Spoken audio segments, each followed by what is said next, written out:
जय माता शैलपुत्री की। जय माता दी। नवरात्रि का पहला दिन, माता का पहला स्वरूप माता शैलपुत्री।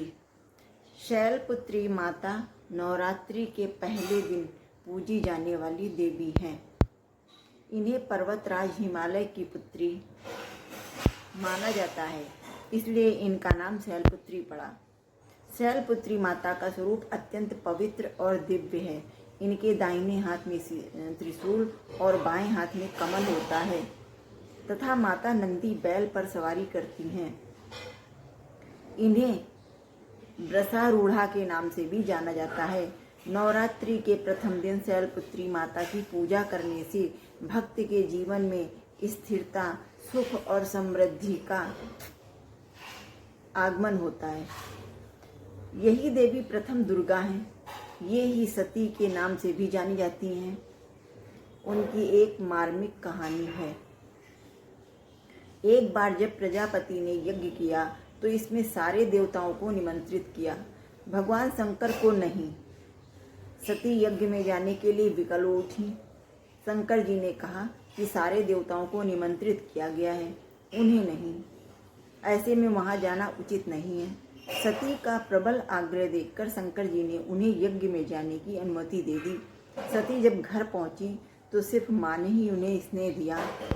बहनों की बातों में व्यंग और उपहास के भाव थे। दक्ष ने भी उनके प्रति अपमानजनक वचन कहे। इससे सती को क्लेश पहुंचा। वे अपने पति का अपमान सह न सकी और योगाग्नि द्वारा अपने को जलाकर भस्म कर लिया। इस दारुण दुख से व्यथित होकर शंकर भगवान ने उस यज्ञ का विध्वंस कर दिया।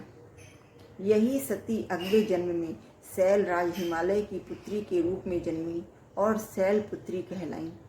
पार्वती और हेमवती भी इसी देवी के नाम हैं। शैलपुत्री का विवाह भी भगवान शंकर से हुआ। शैलपुत्री शिव जी की अर्धांगिनी बनी। इनका महत्व और शक्ति अनंत है। शैलपुत्री माता को आद्य शक्ति और शक्ति स्वरूपा भी कहा गया है। यह कथा बताती है कि पिछले जन्म में ये सती थी, जिन्होंने अपने पति भगवान शिव का अपमान सहन न कर अपने शरीर का त्याग कर दिया था। नवरात्रि के पहले दिन माँ शैलपुत्री की पूजा में सभी नदियों, तीर्थों और दिशाओं का आवाहन किया जाता है।